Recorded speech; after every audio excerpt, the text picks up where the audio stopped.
"Say hi to the sharks," my daughter-in-law whispered as she pushed me off the yacht. My son David just stood there smiling. Their plan was to steal my $3 billion fortune. But when they returned home later that evening, I was sitting in my favorite armchair with a very special gift waiting for them. If you're watching this, subscribe and let me know where you're watching from. Let me back up and tell you how a perfectly reasonable Tuesday morning led to me plummeting into the Atlantic Ocean. I suppose I should have seen it coming, but at 67, I still believed that family meant something. That blood was thicker than seawater, if you will. The morning had started beautifully. David had called me personally, not through his assistant, which should have been my first red flag, inviting me for what he called a celebration cruise on his new yacht.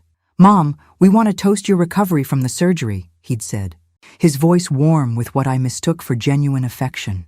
Just the three of us, like a real family. I'd been recovering from my hip replacement for 6 weeks, and honestly, I was desperate for any sign that my son and his wife Vanessa still wanted me in their lives. Since my husband Robert died 2 years ago, leaving me with his tech empire fortune, things had felt different between us, colder. So I dressed carefully that morning in my navy blue dress, the one Robert always said brought out my eyes, and took a taxi to the marina. The yacht was magnificent, a gleaming white vessel that probably cost more than most people's houses. David greeted me at the dock with an embrace that felt performative, while Vanessa watched from the deck, her smile sharp as broken glass. "Isn't she beautiful?" David asked, gesturing to the boat. 42 feet of pure luxury. "We're thinking of taking her to the Caribbean next month." What he didn't mention was that they'd bought it with the money I'd given them last year to invest in David's consulting firm. $3 million that I was beginning to suspect had never seen the inside of any business account. The first hour was pleasant enough. We sailed into calm waters, the Massachusetts coastline growing smaller behind us. Vanessa served mimosas and talked about their plans to renovate the house, my old house, which I'd signed over to them after Robert died, because I thought downsizing to the condo would be simpler. But then David started asking questions, casual ones at first, about my will, about the trust arrangements, about whether I'd considered making changes to simplify things for them. "It's just that probate can be so complicated, Mom," he said, refilling my champagne glass with a little too much enthusiasm. "We want to make sure everything's taken care of." That's when I noticed Vanessa filming me with her phone. Not openly, but holding it at an angle while pretending to take selfies. Getting me on camera while I was drinking, while I was talking about financial matters, building some kind of evidence. The pieces clicked together with horrible clarity. The surgery I'd had. They'd insisted on handling all my paperwork afterward. The power of attorney documents they'd brought to the hospital, claiming it was just temporary, just to help with bills while I recovered. The way my financial advisor had stopped returning my calls. "David," I said carefully, setting down my glass, "I'd like to go back to shore now." That's when his mask slipped completely. "I'm afraid that's not going to happen, Mom." His voice was different now, harder. "See, we need to have a conversation about your health, about your memory issues." "Memory issues?" I was sharper than both of them combined. "You've been showing signs of dementia," Vanessa added, stepping closer. "We have it documented. The doctors agree that you're no longer capable of managing your financial affairs." That's absurd. But even as I said it, I realized how carefully they'd orchestrated this. The boat was miles from shore, no other vessels in sight. Just the three of us, the ocean, and their plan to either convince me to sign over everything or— "Mom, we're trying to help you," David said, but his eyes were cold as winter. "We can do this the easy way or the hard way." I stood up slowly, my hip still aching, but my mind crystal clear. "And if I refuse?" That's when Vanessa smiled, really smiled, for the first time all day. "Well, elderly woman, recent surgery, probably took too many pain medications, got disoriented on the boat." She shrugged. "Tragic accidents happen all the time. I'd raised this man from diapers, taught him to ride a bike, paid for his college education, his wedding, his house. And now he was standing there, nodding along while his wife threatened my life. You're both insane if you think you'll get away with this." "Actually, Mom, we've thought it through pretty carefully." David pulled out a folder of papers. "Your signature here, transferring all assets to us immediately for your own protection, And we all go home happy. I looked at the documents, at my son's expectant face, at Vanessa's phone still recording. Then I looked at the ocean, vast and dangerous, and somehow less frightening than the two people who were supposed to love me. "Go to hell," I said. That's when Vanessa moved behind me and whispered those words about sharks. The push wasn't violent. They were too smart for that. Just a sudden shove when I was off balance, looking out at the water. Over I went, navy dress and all, into the cold Atlantic. As I hit the water, I heard David shouting, "Mom! Oh God, Mom!" But I also heard Vanessa's voice, lower, talking to someone on the phone. "Yes, we'll need you to file the emergency petition first thing Monday morning. She's clearly not competent to—" Then the water closed over my head, and I had bigger problems than their betrayal. I'm a strong swimmer. Robert and I used to do laps together every morning, but the cold shocked my system, and my clothes were dragging me down. I kicked off my shoes and broke the surface, gasping, just in time to see the yacht speeding away. They were actually leaving me there to die. That's when I spotted the fishing boat. Captain Jake Morrison was exactly the kind of man who'd jump into shark-infested waters to save a drowning grandmother, 60-something, weathered from decades on the ocean, and possessed of the kind of moral compass that seemed to be missing from my own family tree. "Holy hell, lady, what happened to you?" he asked as he and his teenage grandson hauled me aboard their fishing vessel.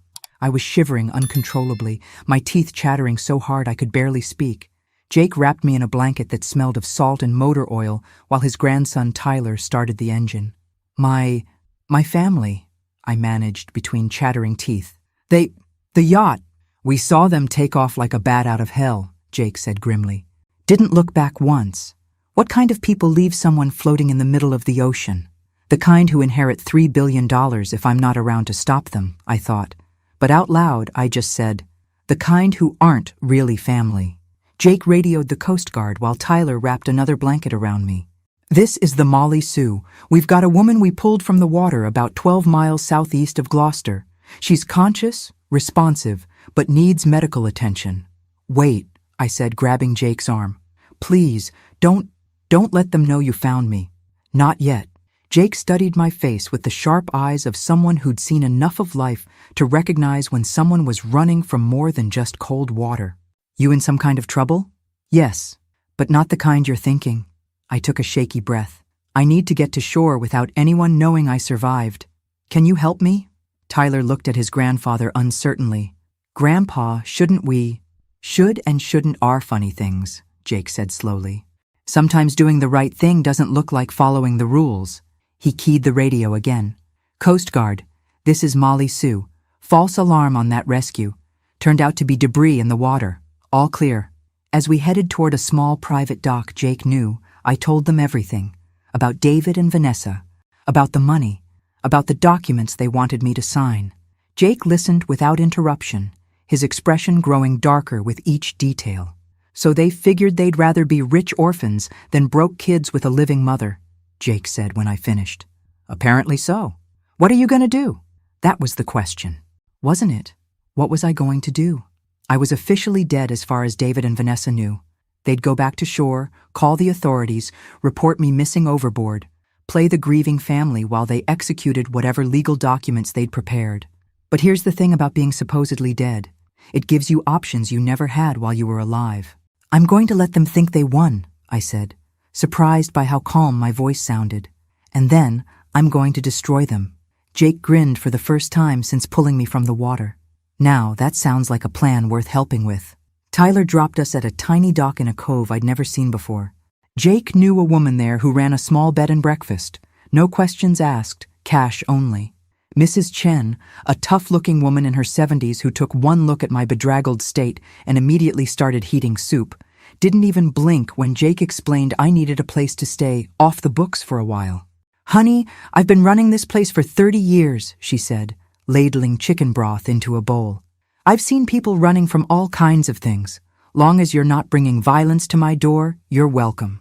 That evening, while David and Vanessa were presumably filing police reports about their tragically missing mother, I sat in Mrs. Chen's kitchen, wearing borrowed clothes and planning their downfall. Jake had agreed to be my eyes and ears. His boat was legitimately used for fishing charters, which meant he was often around the marina where David kept the yacht.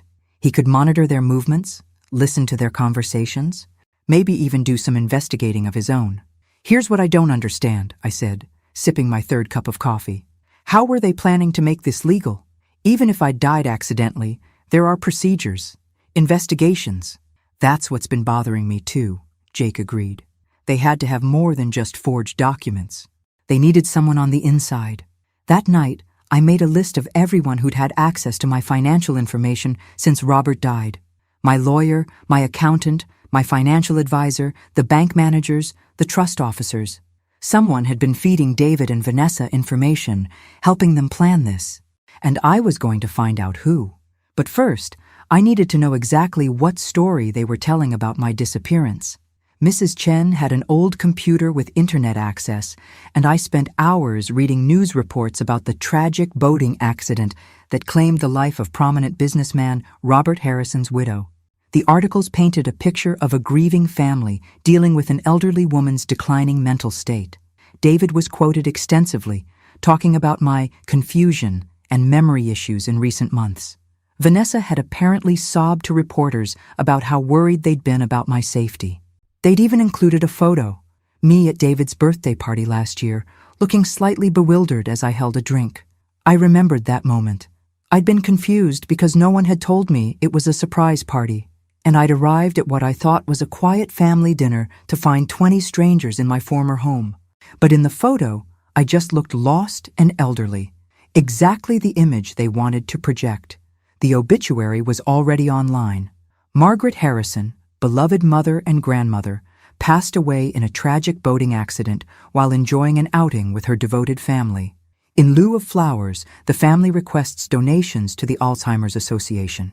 Even in death, they were spinning the narrative of my supposed mental decline. "Bastards," I muttered, closing the laptop. Mrs. Chen looked up from her knitting. "Planning something special for them." "Oh yes," I said. "Something very special indeed." The funeral was surprisingly well attended for someone who was supposedly dying of dementia. I watched from across the cemetery through binoculars Jake had borrowed from his fishing gear, hidden behind a maintenance shed that gave me a perfect view of the proceedings. David had spared no expense. Premium casket, empty of course, elaborate flower arrangements, a professional program with my photo on the front. He and Vanessa stood at the graveside in perfectly coordinated black, accepting condolences from friends, business associates, and people I barely recognized. What struck me most was how genuinely sad some of the mourners looked. My neighbor Eleanor was crying openly. My book club friends had come. Even Dr. Peterson, who'd handled my hip surgery, was there looking somber. These people genuinely cared about me, and David and Vanessa were accepting their sympathy while knowing full well I was alive. "See anything interesting?" Jake whispered, crouching beside me. "Besides my son giving an Oscar-worthy performance? Look at who's not there." Jake adjusted his own binoculars. "Like who?" "My financial advisor, Richard Barnes. My lawyer, Patricia Walsh. My accountant, Michael Torres." I lowered the binoculars, pieces clicking into place. The people who would normally be at the funeral of a client worth $3 billion are nowhere to be seen. Maybe they're busy with the estate stuff. Maybe. Or maybe they can't look people in the eye while they're part of this scheme. After the service, I watched David and Vanessa work the crowd like politicians, shaking hands, accepting hugs, playing their roles perfectly. But I also noticed how quickly they ushered people away when anyone started asking detailed questions about my final days. That afternoon, Jake drove me back to Mrs. Chen's in his pickup truck, taking a roundabout route to avoid any chance encounters. I'd been officially dead for 4 days now, and I was starting to understand the unique advantages of my situation. "I need to get into my old house," I told him as we pulled into Mrs. Chen's driveway. "That seems dangerous. They're probably staying there now, right?" "Not according to the property records I looked up this morning. They kept their own place. My house has been sitting empty since I moved to the condo last year." I pulled out a piece of paper where I'd been making notes. "But here's the interesting part. Someone's been paying the utilities. The electricity, water, heating, someone's maintaining it. Why would they do that if no one's living there?" "Good question. I think it's time I found out. That night, Jake dropped me off 3 blocks from my former home in Beacon Hill. The house where I'd lived with Robert for 35 years, raised David, hosted countless dinner parties and holiday celebrations. The house I'd signed over to my son because I thought family meant something. It was after midnight, and the street was quiet except for the occasional car passing. I still had my key. David had never thought to ask for it back, and I slipped around to the back door like a criminal breaking into my own former home. The house felt different. Not empty, exactly, but wrong somehow. I made my way through the familiar rooms using the flashlight Jake had given me, being careful to avoid the windows facing the street. The living room furniture was covered with sheets, but I could see that new pieces had been added. Expensive pieces. A leather sofa that cost more than most people's cars. An entertainment center that definitely wasn't there when I'd lived here. In the kitchen, the refrigerator was stocked, not with the basics you'd keep in a house you occasionally visited, but with fresh food, expensive food, imported cheese, organic vegetables, the kind of premium items that suggested regular occupancy. But it was the home office, Robert's old study, where I found what I was really looking for. The desk was covered with documents, legal papers, financial statements, and most damning of all, a detailed timeline of what they called the Margaret Project. My own name turned into a code word for my elimination. I photographed everything with the disposable camera Jake had given me, my hands shaking with rage as I read through their plans. They'd been working on this for over a year, carefully documenting what they claimed were signs of my mental deterioration. Doctor visits where they'd coached me to seem confused. Social situations where they'd set me up to look disoriented. The birthday party photo in the newspaper? They'd deliberately not told me it was a surprise party, then captured my confused reaction. The medication mix-up I'd had 3 months ago that landed me in the emergency room? They'd switched my prescription bottles. Every moment of confusion, every instance where I'd seemed off balance or forgetful, had been carefully orchestrated and documented as evidence of dementia. But the most chilling document was a letter from someone signed only as MT, apparently one of their co-conspirators. The timeline needs to be accelerated. Margaret's been asking too many questions about the power of attorney documents. If she gets suspicious and goes to a lawyer independently, everything falls apart. I recommend moving to Phase 3 within the next 2 weeks. Phase 3, according to the timeline, was my death. I was photographing the last document when I heard a car door slam outside. Headlights swept across the front windows, and I heard voices approaching the front door. David and Vanessa coming home from their grief performance. I quickly gathered my things and headed for the back door, but I could hear their conversation as they entered. Think the Peterson woman bought it? She was crying too hard to think straight. Besides, what's she going to investigate? Mom fell off a boat. It happens. What about the will? How long before we can? Probate opens Monday. MT says we'll have full access to the accounts within 6 weeks. I slipped out the back door and into the garden, my heart pounding. But as I crept along the side of the house toward the street, I heard something that stopped me cold. A baby crying. There was a baby in my former house. David and Vanessa had never mentioned having a child, which meant there was more to this story than I'd realized. The baby changed everything. As I crouched behind the rose bushes I'd planted 20 years ago, listening to the sound of an infant crying in my former home, I realized this wasn't just about my money. This was about something much bigger. Jake picked me up at the corner 15 minutes later, and I was still shaking as I climbed into his truck. "You look like you've seen a ghost," he said. "Worse, I've seen my replacement." I told him about the baby, about the documents, about the mysterious MT who seemed to be orchestrating everything. "A baby," Jake repeated slowly. "They never mentioned having a kid? Never. And David always said he and Vanessa weren't ready for children, said they were too focused on their careers." I pulled out my disposable camera. I need to get these photos developed, but not at any place they might have connections.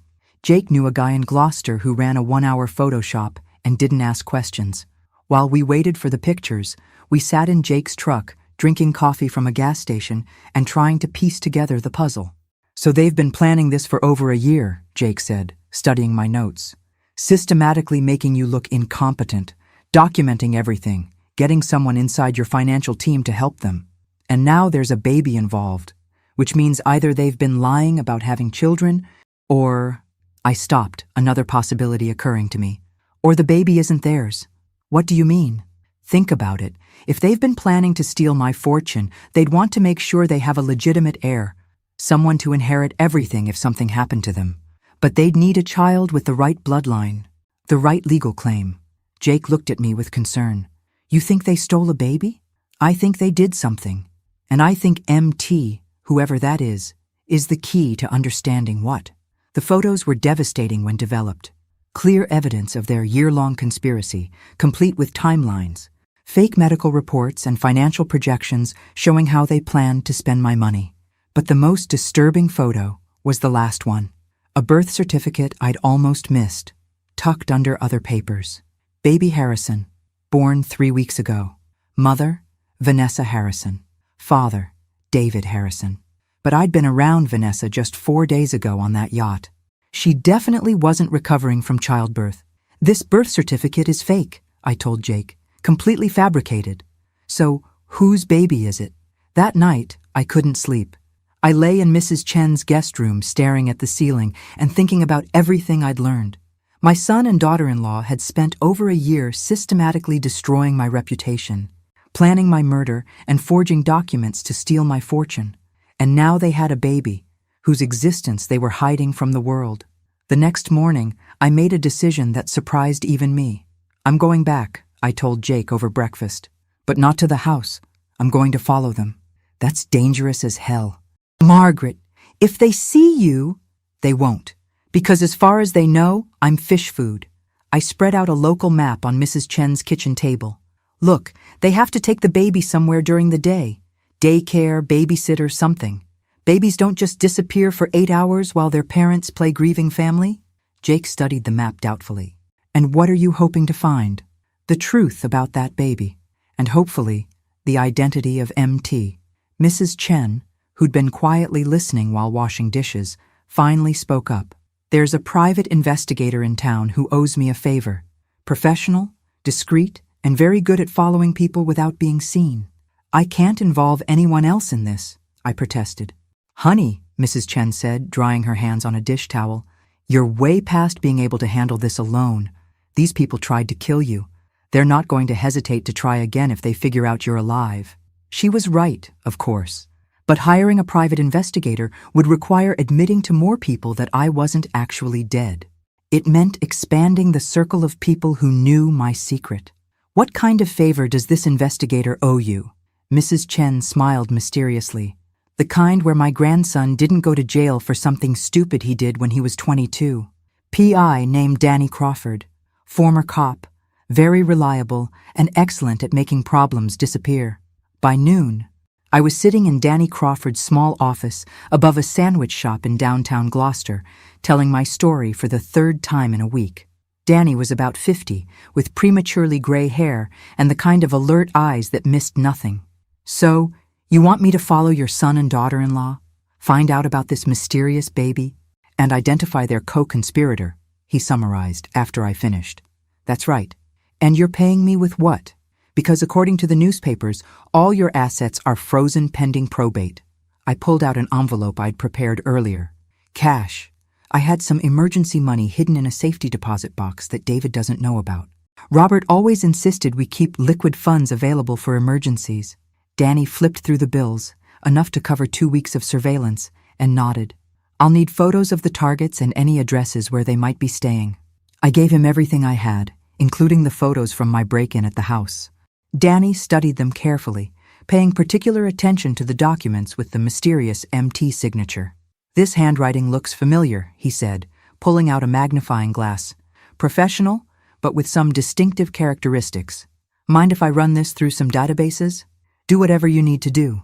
One more thing, Danny said as I prepared to leave. If these people are as dangerous as you say, we need a safety protocol. You check in with me every 12 hours. If I don't hear from you, I take everything to the police. I agreed, though I hoped it wouldn't come to that. The less official involvement, the better. At least until I understood exactly what David and Vanessa had done. That afternoon, I went back to Mrs. Chen's and waited, and planned. Because now I had help, real help, professional help, and in less than 24 hours, I was going to know exactly who had tried to kill me and why. Danny Crawford was worth every penny I'd paid him. By the end of the second day, he had more information about David and Vanessa's activities than I'd learned in months of living with them. "Your son's been very busy since you allegedly died," Danny said, spreading photographs across Mrs. Chen's kitchen table. "Multiple meetings with lawyers, 2 visits to the bank, and 3 separate trips to a private medical facility outside Boston." Medical facility? Whitmore Reproductive Services. Very exclusive, very expensive, and very discreet. Danny pointed to a photo of David and Vanessa entering a modern glass building. They specialize in surrogacy arrangements for wealthy clients who want to maintain privacy. The pieces were clicking into place, and the picture they formed made my stomach turn. They bought a baby. Looks like it. And not just any baby. They specifically requested a newborn that could pass for their biological child. According to my contact at Whitmore, the arrangements were made 8 months ago, paid for in cash, with instructions to have the birth certificate pre-prepared. Mrs. Chen set down 3 cups of coffee and joined us at the table. "So they planned your death, bought a baby to inherit your fortune, and had someone inside your financial team helping them." "About that," Danny said, pulling out another photo. "I think I found MT." The photo showed a woman in her 40s with short auburn hair and an expensive briefcase, shaking hands with David outside a downtown law office. She looked vaguely familiar, but I couldn't place her. "Miranda Torres," Danny continued, "partner at Morrison, Torres & Associates. They handle estate planning for several prominent Boston families." "Torres," I repeated. "Wait, Michael Torres is my accountant." "Are they related?" "Married. And here's where it gets interesting. Miranda Torres has been quietly building a client base of wealthy elderly individuals with strained family relationships.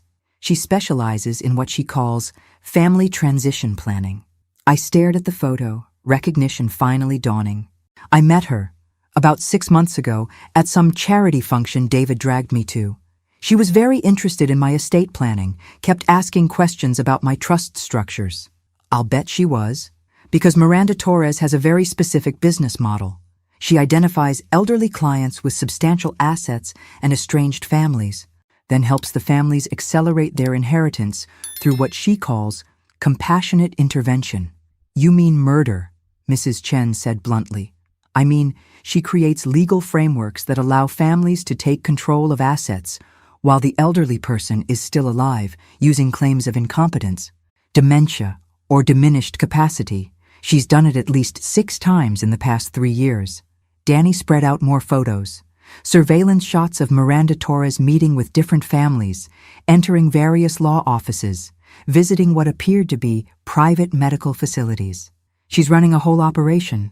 Finds wealthy elderly people with greedy relatives, helps orchestrate evidence of mental decline, provides legal cover for asset transfers, and takes a substantial cut of the inheritance. And if the elderly person refuses to cooperate or gets suspicious, they have accidents, boating mishaps, falls downstairs, medication overdoses. Always tragic, always plausibly accidental, and always financially convenient for the surviving family. I felt sick. This wasn't just about my money. It was about a systematic operation targeting vulnerable seniors. How many people has she killed? That I can prove? None. That I suspect?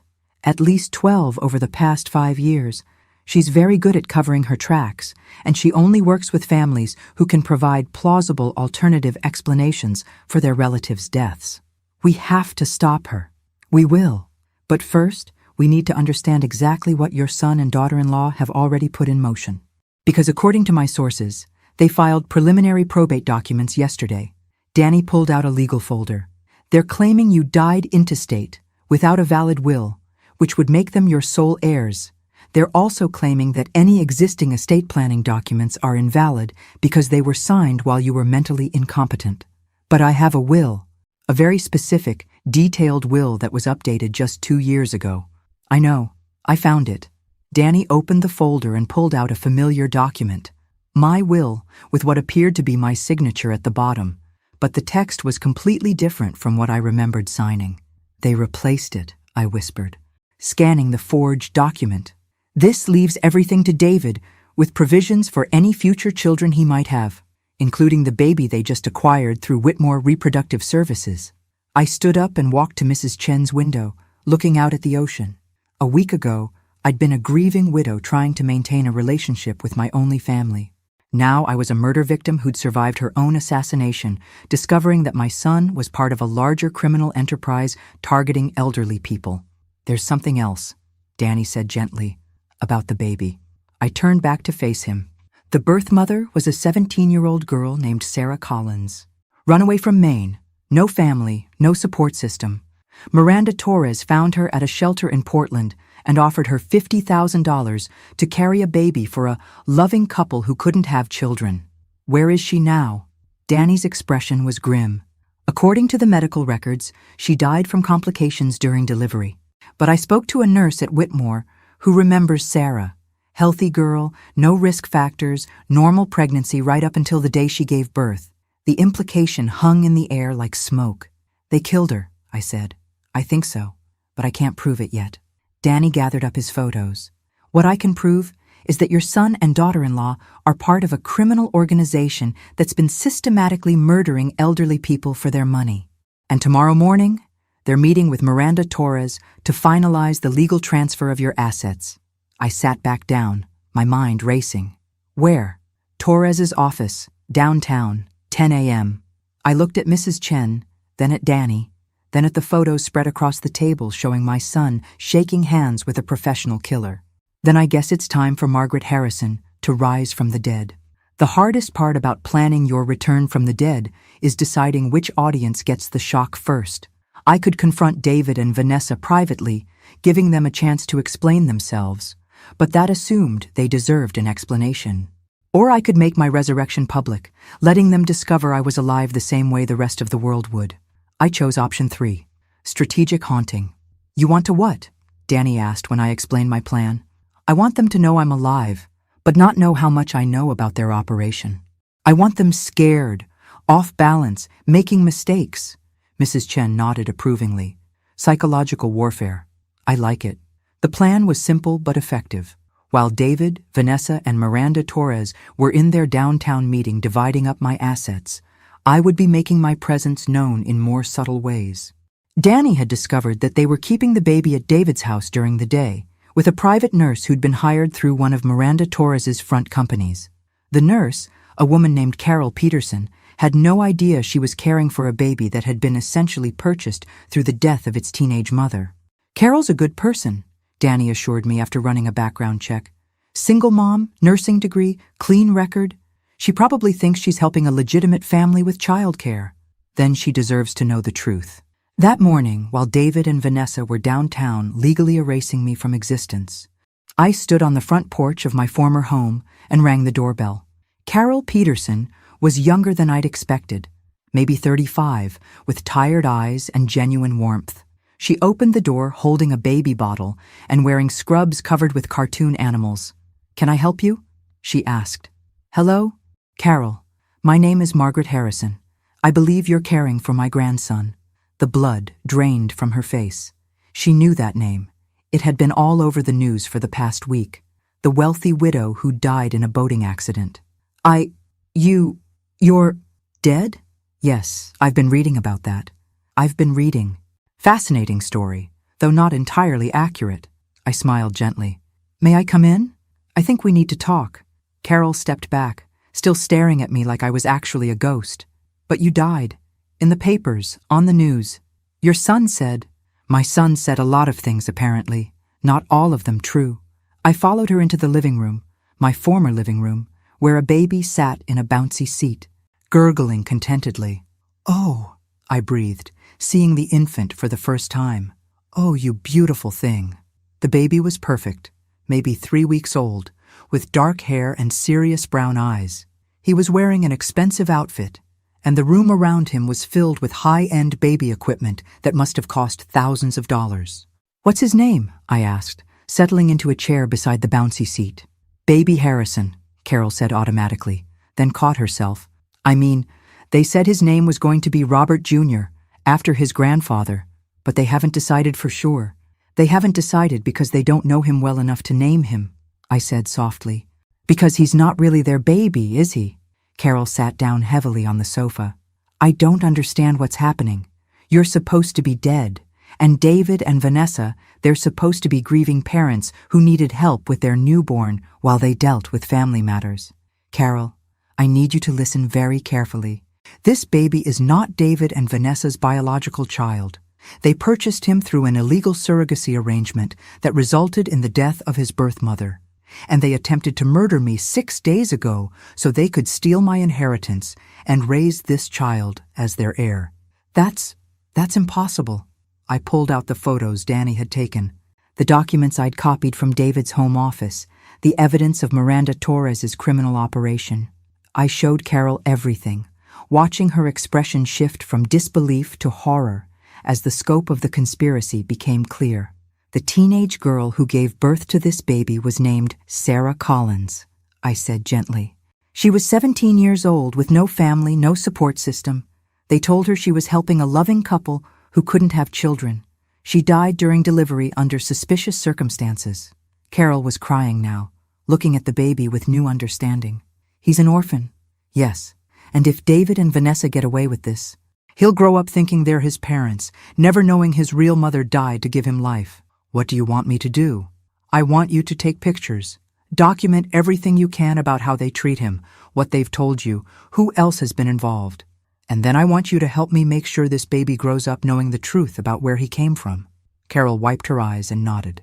His real name should be Robert Sarah Harrison, after his grandfather and his birth mother. That's perfect. I spent an hour with Carol and baby Robert Sarah, taking photos, documenting the setup in my former home, and explaining what would happen next. Carol agreed to continue caring for the baby while secretly gathering evidence and keeping me informed about David and Vanessa's activities. They'll be back around noon, she told me as I prepared to leave. They always come home for lunch to check on him, make phone calls, handle business. Perfect. By then, they'll have received my first message. While I'd been talking to Carol, Danny had been busy downtown. He'd parked across from Miranda Torres's office building with a telephoto lens, taking pictures of David and Vanessa entering the building, meeting with Torres, shaking hands over what they thought was my legal death certificate. But the real gift was what Jake had delivered to their lawyer's office while they were in the meeting. I'd written a simple note on elegant stationery. Dear David and Vanessa, reports of my death have been greatly exaggerated. We need to talk. Love, Mom P.S. Give my regards to little Robert Sarah. He's beautiful. The note was delivered by messenger at exactly 11:47 a.m., while they were still in Torres's office finalizing the probate paperwork. According to Danny, who watched from across the street, all three of them came running out of the building within minutes of receiving the note, their faces white with panic. The psychological warfare had begun, and that afternoon, when they returned to my former house, expecting to find their comfortable conspiracy intact, they were going to discover that their supposedly dead victim had been very busy indeed. Because I wasn't just alive, I was angry, I was armed with evidence, and I was ready for war. I was sitting in my favorite armchair, the one Robert had bought me for our 20th anniversary, when David and Vanessa came home from their meeting with Miranda Torres. I'd positioned myself so I'd be the first thing they saw when they walked through the front door of what used to be my house. The look on their faces was worth 6 days in the Atlantic Ocean. Hello, darlings, I said pleasantly, not getting up. How was your meeting? I hope you didn't sign anything important while I was away. Vanessa screamed. Actually screamed, like she'd seen her worst nightmare come to life, which I suppose she had.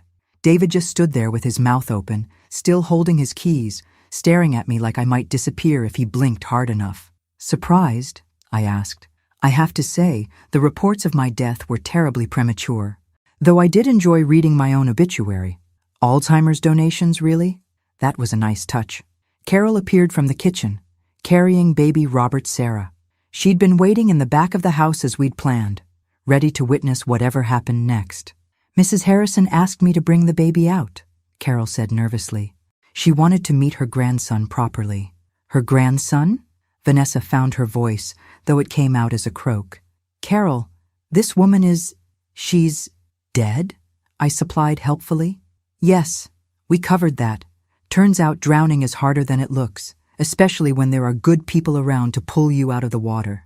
David finally managed to speak. Mom, we thought the Coast Guard searched. The Coast Guard searched for debris, not survivors. Funny how that works when no one actually reports a person overboard. I accepted the baby from Carol, settling him comfortably in my arms. Hello, little Robert Sarah. I'm your real grandmother. Not the kind who tries to buy you with blood money. His name isn't Robert Sarah, Vanessa snapped, some of her composure returning. His name is whatever we decide to name him, because he's our son. Is he? I looked down at the baby, who was looking back at me with those serious brown eyes. Tell me, Vanessa, when exactly did you give birth? Because 4 days ago on that yacht, you certainly didn't look like someone who delivered a baby 3 weeks earlier. The birth was private. Yes, I'm sure it was. Very private indeed. So private that the actual mother died during delivery under mysterious circumstances. I looked up at them both. Did you know her name was Sarah Collins? 17 years old. From Maine. No family to ask questions when she disappeared. The silence in the room was deafening. Carol gasped, covering her mouth with her hand. That's impossible, David said, but his voice lacked conviction. We would never what? Never conspire with Miranda Torres to run an illegal surrogacy operation? Never systematically poison an elderly woman's reputation to steal her fortune? Never push your own mother off a yacht and leave her for dead? I stood up slowly, still holding the baby. Which part exactly would you never do? David? Vanessa recovered first, her shock transforming into the cold calculation I'd seen on the yacht. Prove it. You can make all the accusations you want, but proving any of it is another matter entirely. Oh, darling, I said, smiling for the first time since they'd walked in. You really shouldn't have said that. Carol, would you mind taking Robert Sarah to his room for his nap? I asked, not taking my eyes off David and Vanessa. The grown-ups need to have a conversation. After Carol left with the baby, I walked over to the mantelpiece where David had displayed several family photos, none of which included me, I noticed. Sit down, I said, my voice carrying the authority that had once run Robert's household staff. Both of you. They sat, still looking shell-shocked. Let me tell you what I've been doing for the past week while you've been planning my funeral and dividing up my assets. I pulled out a manila folder from behind the chair cushion. I've been investigating, and learning, and documenting. I spread the photographs Danny had taken across the coffee table. David and Vanessa meeting with Miranda Torres. Multiple visits to Whitmore Reproductive Services. Financial documents showing the cash payments for the baby. This is Miranda Torres, I said, pointing to one photo. She specializes in helping families like you accelerate their inheritances through what she calls compassionate intervention. In plain English, she helps greedy relatives murder elderly people for their money. That's ridiculous, Vanessa said, but she was staring at the photos with growing alarm. Is it? Because I have documentation of at least 6 other cases where Miranda Torres provided legal cover for families who wanted their elderly relatives dead. 6 other families who suddenly had convenient accidents after showing signs of mental decline that were later proven to be artificially induced. I pulled out another set of documents. Like Mrs. Eleanor Walsh, age 73. Fell down the stairs in her own home 3 weeks after her son started adding sedatives to her evening tea. Her son inherited $2 million. David had gone very pale. Mom, you're scaring yourself with conspiracy theories. Or Mr. Charles Bennett, age 68, died in a single car accident after his daughter convinced his doctor that his medication needed to be adjusted. His daughter inherited $4 million. I looked directly at David. These aren't theories, son. These are murders, and you're part of the same operation. We never killed anyone, Vanessa said quickly. Even if what you're saying about this Torres woman is true, we never actually hurt anyone. Really? What about Sarah Collins? Silence. What about the 17-year-old girl whose baby you bought? The girl who died during delivery under suspicious circumstances? The girl whose death gave you the heir you needed to justify inheriting my fortune? That wasn't... We didn't know. David started, then stopped. Didn't know what? That Miranda Torres was running a black market baby operation using vulnerable teenage girls? Didn't know that those girls had a habit of dying during delivery? Didn't know that you were accessories to murder? I pulled out another document, Sarah's death certificate, which Danny had obtained through his contacts. Sarah Collins died from what the medical examiner called unexpected cardiac arrest during delivery. But according to the nurse who was present, Sarah was healthy, young, and showing no signs of distress right up until the moment she stopped breathing. Carol had returned and was standing in the doorway, listening to everything. The same nurse, I continued, who told my investigator that Miranda Torres was present during the delivery and that she personally administered what she claimed was a routine medication just minutes before Sarah went into cardiac arrest. Your investigator? David asked weakly. Oh, yes. Did you think I was handling this alone? I have a private investigator, surveillance photos, financial records, medical documents, and testimony from multiple sources. I smiled coldly. I also have something else you might find interesting. I walked over to what used to be Robert's desk and opened the top drawer, pulling out a small digital recorder. I've been recording this entire conversation.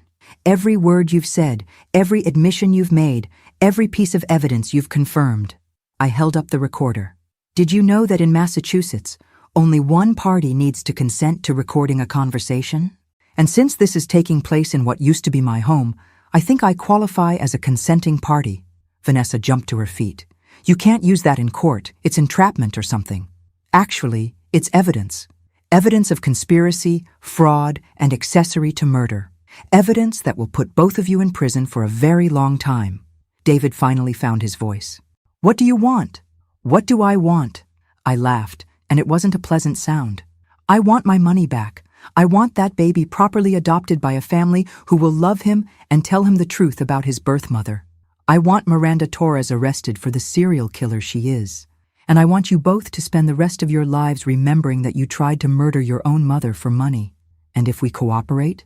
Vanessa asked. If you cooperate, I might consider not pressing charges for attempted murder. The fraud charges, the conspiracy charges, the accessory to murder charges, those are out of my hands now. But attempted murder is my choice. I looked at both of them, these two people who had shared my home, my table, my family holidays, who had planned my death with the same casual efficiency they might use to plan a vacation. You have 24 hours to decide. They chose poorly. Instead of confessing, instead of cooperating, instead of showing even a hint of remorse for trying to murder me, David and Vanessa decided to double down on their original plan. I discovered this at 6 o'clock the next morning when Danny Crawford called Mrs. Chen's bed and breakfast with an urgent warning. They're moving fast, he said without preamble. I've been monitoring their communications, and they spent all night on the phone with Miranda Torres and someone else, someone they kept referring to as the cleaner. I was instantly awake. What kind of cleaner? The kind who makes problems disappear permanently. They're planning to have you killed, again, and this time they want to make sure the body is found so there's no question about your death. Mrs. Chen, who had been listening from the kitchen doorway, immediately started making phone calls. Within 15 minutes, Jake Morrison was at our front door with his pickup truck, and we were evacuating to a safe house Danny had arranged. How much time do we have? I asked as we drove through the pre-dawn darkness. Not much. The cleaner they hired is flying in from New York this morning. According to my sources, he specializes in making murders look like accidents, and he's got a perfect success rate. The safe house was a small cottage on a private island, accessible only by boat. Jake knew the owner, another fisherman who owed him favors and didn't ask questions. We reached it just as the sun was coming up over the Atlantic. This is insane, I said, sitting at the cottage's kitchen table with a cup of coffee, trying to process what was happening. My own son hired a professional killer to murder me. People do terrible things for money, Jake said grimly, but we're not going to let them get away with it. Danny arrived an hour later with more disturbing news. It's worse than we thought. Miranda Torres isn't just running a murder for inheritance scheme. She's part of a larger network. They've been targeting wealthy elderly people across New England for years. He spread out photographs and documents across the table. I've identified at least 20 suspicious deaths over the past 5 years. All wealthy seniors, all with greedy relatives, all ruled accidental or natural, despite circumstances that should have triggered investigations. How are they getting away with it? They've got people inside the system, medical examiners, police detectives, probate judges. It's not just a family business. It's organized crime with a very specific target demographic. Mrs. Chen, who had insisted on coming with us despite the danger, was studying the photographs with a keen eye. "This woman here," she said, pointing to a surveillance photo. "I've seen her before." "Where?" "At the hospital where I volunteer. She was there about 6 months ago, asking questions about elderly patients who didn't have family visitors. Said she was from some kind of social services agency." Danny and I exchanged looks. "She was scouting for targets. And now they're coming after you because you're the first person who survived their operation and can testify about what they do," Jake said. "Then we need to make sure my testimony is heard before they have a chance to silence me." I spent the rest of that morning writing everything down. Every detail of David and Vanessa's betrayal, every piece of evidence we'd gathered about Miranda Torres's operation, every name and date and transaction I could remember. If something happened to me, at least the truth would survive. But around noon, Danny's phone rang with news that changed everything. "They found the cleaner," he said after ending the call. "Dead in his hotel room. Single gunshot to the head. Professional execution." "What does that mean?" "It means Miranda Torres is cleaning house. Anyone who can connect her to the murder network is being eliminated, including potentially your son and daughter-in-law." The thought of David being murdered should have terrified me. Instead, I felt a cold satisfaction that surprised me with its intensity. "Good," I said. "Let them find out what it feels like to be betrayed by someone they trusted." But Jake was shaking his head. "You don't understand, Margaret. If Torres is eliminating witnesses, that includes you, but it also includes that baby. An orphaned infant with no legal guardians is a loose end she can't afford." My blood ran cold. "Robert Sarah. She'll have him killed too. Make it look like a tragic accident. Carbon monoxide leak, house fire, something that eliminates the evidence along with the witness." I stood up so fast I knocked over my coffee cup. "We have to get him. It's too dangerous. They'll be watching your old house, waiting for you to show up. Then I guess I'll have to give them what they're waiting for." The plan was simple, which made it terrifying. I would surrender myself to David and Vanessa, let them think they'd won, and trust that Danny and Jake would be in position to rescue both me and baby Robert Sarah when Miranda Torres showed up to clean house. "This is the stupidest plan I've ever heard," Mrs. Chen said as we prepared to return to the mainland. "It's the only way to save that baby," I replied, checking the hidden recording devices Danny had given me, "and to get enough evidence to bring down Torres's entire operation." Danny had been monitoring communications all morning. Miranda Torres was driving up from New York, planning to arrive at my former house by evening.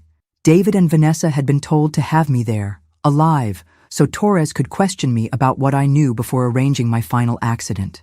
"They think I'm going to trade my life for the babies," I told Jake as his boat approached the dock in Gloucester. "They have no idea I've been planning this for days." The recording devices were hidden throughout my former house, planted by Carol Peterson, while David and Vanessa were out making their arrangements with Torres.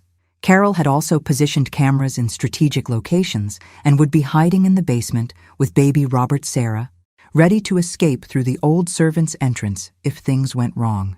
"You sure about this?" Jake asked as we reached the dock. "I'm sure that if I don't do this, an innocent baby will die because of my son's greed. That's not something I can live with." I walked up to my former front door at exactly 6 o'clock. "As arranged," David answered, looking haggard and frightened. "Mom," he said, and for just a moment I heard my little boy in his voice, the child I'd raised, loved, sacrificed for. "Hello, David. I'm here as promised." Vanessa was pacing in the living room, her usual composure completely shattered. "She'll be here soon," she said without looking at me. "Miranda Torres. She wants to talk to you." "I'm sure she does." "Mom," David started, then stopped. "I never wanted it to go this far." "But you let it," I said simply. "You let it go this far because $3 billion was worth more to you than your mother's life." He couldn't meet my eyes.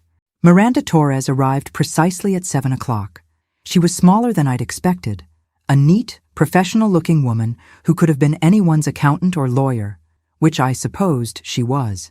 "Mrs. Harrison," she said pleasantly, extending her hand as if we were meeting at a cocktail party. "I'm so glad you survived your boating accident. We have a great deal to discuss." "I'm sure we do."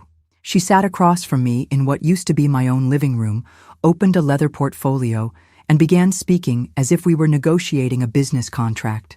"You've caused quite a bit of trouble for my clients," she said.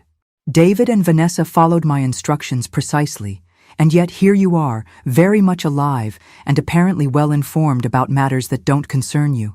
Murder concerns me, especially when it's my own. I prefer to think of what we do as estate planning acceleration, helping families access inheritances that would otherwise be tied up for years in lengthy probate proceedings. She smiled coldly. We provide a valuable service to people who understand that time is money. And the elderly people you kill? What service do you provide to them? Peace, an end to the confusion and fear that comes with age-related cognitive decline, a dignified death that allows their families to remember them as they were, not as they become. I stared at her, amazed by her ability to rationalize mass murder. How many? How many what? How many people have you killed? She consulted her portfolio as if checking appointment schedules. Over the past 5 years, my clients and I have successfully resolved 37 cases involving elderly individuals whose continued existence was creating financial and emotional hardship for their families. 37 murders. She was confessing to 37 murders as if they were tax returns she'd filed. And you're planning to make me number 38. Oh, Mrs. Harrison, I'm afraid you'll be number 39. We had to resolve another matter earlier today. A gentleman who was becoming too curious about our operations. She smiled. But yes, you will unfortunately need to have another accident. A more permanent one this time. And the baby? Tragic carbon monoxide leak.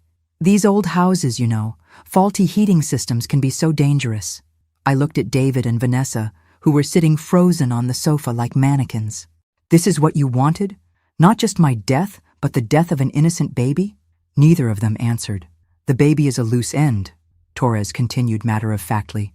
His existence complicates the inheritance structure, and his origins raise too many questions. Much simpler to eliminate him now and claim that David and Vanessa are tragically childless and in need of the emotional support that only significant wealth can provide. That's when I smiled for the first time since she'd arrived. Ms. Torres, I said pleasantly, I think there's something you should know. And what's that? You're under arrest. The FBI agents came through every door simultaneously. Front, back, basement, and even through the windows.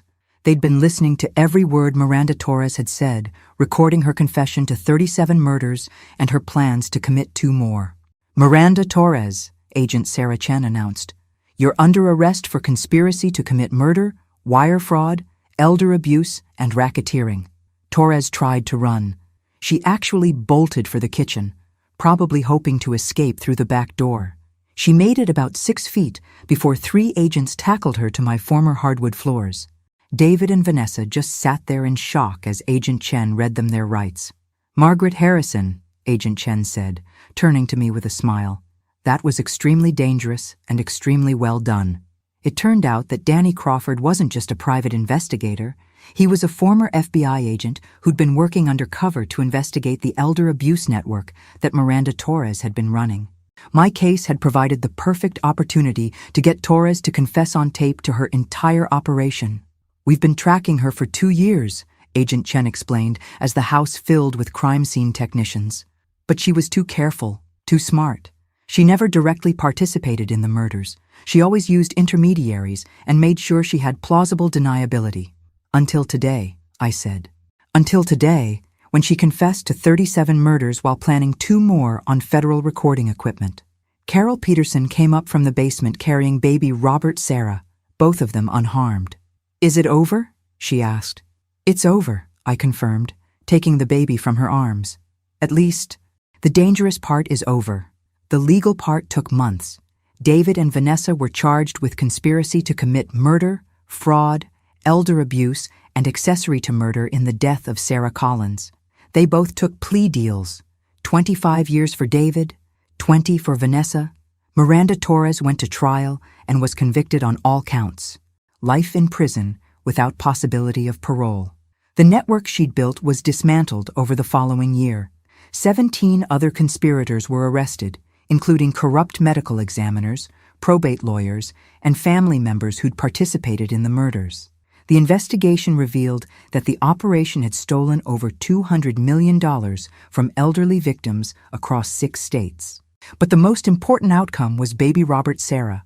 I legally adopted him, with the full support of the court system and Sarah Collins's extended family, who were found living in Canada. They were grateful that someone was willing to raise Sarah's son and tell him the truth about his brave young mother who had tried to give him a better life. His real name is Robert Sarah Harrison, I explained to the family court judge. Robert for his grandfather, Sarah for his birth mother, and Harrison because that's the family that will love him and raise him with the truth about where he came from. The judge, a woman in her 60s who'd been following the case closely, smiled. I think Sarah Collins would be proud of how her story ended. I'm 72 now, 5 years later, and Robert Sarah is a remarkable little boy who knows exactly who he is and where he came from. He knows his birth mother was a brave teenager named Sarah who wanted him to have a good life. He knows his adoptive father and stepmother tried to use him in a scheme that cost Sarah her life. And he knows that sometimes the people who are supposed to love you the most are the ones you have to protect yourself from. Mrs. Chen still runs her bed and breakfast, though she's added a sideline as a consultant, helping other elderly people who suspect their families might not have their best interests at heart. Jake Morrison still runs his fishing charters, but he's also become something of a local legend for pulling dying grandmothers out of the Atlantic Ocean. And Danny Crawford, Agent Crawford, still works for the FBI, but he sends me Christmas cards every year with photos of other elderly people whose lives he's saved. As for David and Vanessa, they're still in prison. David writes me letters sometimes, trying to explain why he did what he did, asking for forgiveness, claiming he was manipulated by people smarter than him. I don't write back, because here's what I learned during my week as a dead woman. Family isn't about blood or obligation or inheritance. It's about showing up when someone needs you, protecting the vulnerable, and choosing love over greed every single day. Robert, Sarah, and I have that kind of family now. The kind where no one gets pushed off boats, no one steals trust funds, and no one has to die for someone else to get rich. It's a much better family than the one I was born into. And definitely better than the one I raised. Thanks for listening. Don't forget to subscribe and feel free to share your story in the comments. Your voice matters.